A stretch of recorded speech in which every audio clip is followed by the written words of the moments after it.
It's June the 2nd, Michael Vaughan with Brian Acker. And Brian, the correct answer is nobody knows.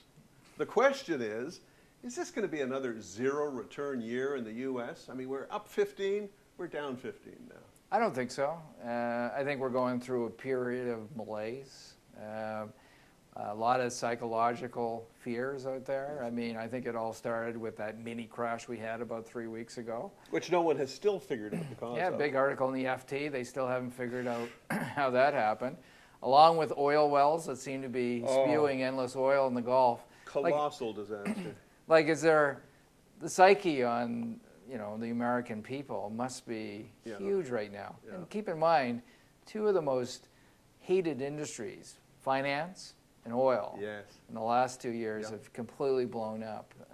People are losing certainly confidence, and certainly with the market hiccup. But malaise, psychology, very, very difficult to trade. The market in itself is building in value. We're recognizing that value.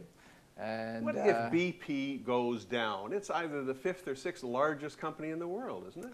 Well, I think, again, we're talking about criminal investigation, certainly in the U.S., but you know, they all had subsidiaries, so probably the U.S. sub at BP will have a very difficult time. But I think internationally, and certainly the world headquarters, or someone takes them over, all those worldwide assets, certainly. But certainly the name BP, I don't think will be a good name going forward for that company. Of the malaise, address Europe for a moment, because that malaise is hanging over our market as well. Yeah, I mean, again, we all started with Greece, looking at Greece. But what we've done in the last 2 weeks here was actually we've focused our analysis on the European banks. Oh, yeah. We were shocked at the European banks. So there's an index over there called the Dow Jones Stock Index, the 50. And there's a lot of the big banks within that index. Right. So, for instance, Deutsche Bank, certainly one of the largest in Europe, if not the world. We have a March balance sheet in. They're still levered 43 to 1. You're kidding. 43 to 1. Conservative German bankers? Couldn't believe it. And actually there was a headline in Bloomberg that said, you know, Joseph Ackerman, who's the famous guy who actually runs it, who's giving up his job, by the way, but he's going to have a serious talk with his successor. I know about what. So BNP Paribas, again, a French bank, 30 to 1. Really? Credit Agricole, which I don't know, 35 to 1. So I don't think Northern Rock was levered that much when it got nationalized. So what you're seeing here is really Greece is only a tip of the iceberg, and really a visible part of that. But really what Europe has to do is really work on their banking system. Europe is definitely, if they don't clean up their banking system, will be the next Japan. They need to take write-offs. They need huge capital injection. So to give you some sort of comparison, Citigroup in their March balance sheet is 13 to 1. Wow. JP Morgan March balance sheet is also 13 to 1. So they've taken the medicine. They've taken their medicine. I'm not sure how aggressive they are with the write-offs, but they did write off a significant portion of those assets. They're shrinking gross assets down, and they're raising equity. So obviously looking forward here, these banks have an opportunity of increasing their leverage from 13 to maybe 20, where it should be. Canadian banks are around 18 to 20 times.